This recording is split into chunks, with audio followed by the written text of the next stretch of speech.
उत्तर प्रदेशातील प्रयागराजमध्ये पारंपरिक समाजाला एका नवीन पद्धतीने आव्हान देत एक लग्न झालं। वराच्या ऐवजी वधूच तिच्या सासरी लग्नाची वरात घेऊन आली।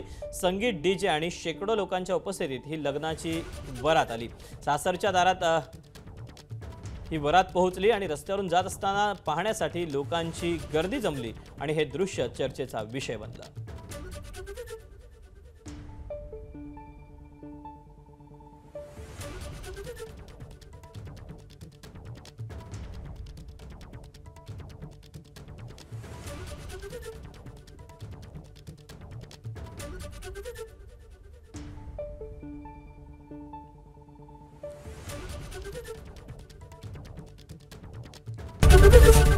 एबीपी माझा, उघडा डोळे बघा नीट।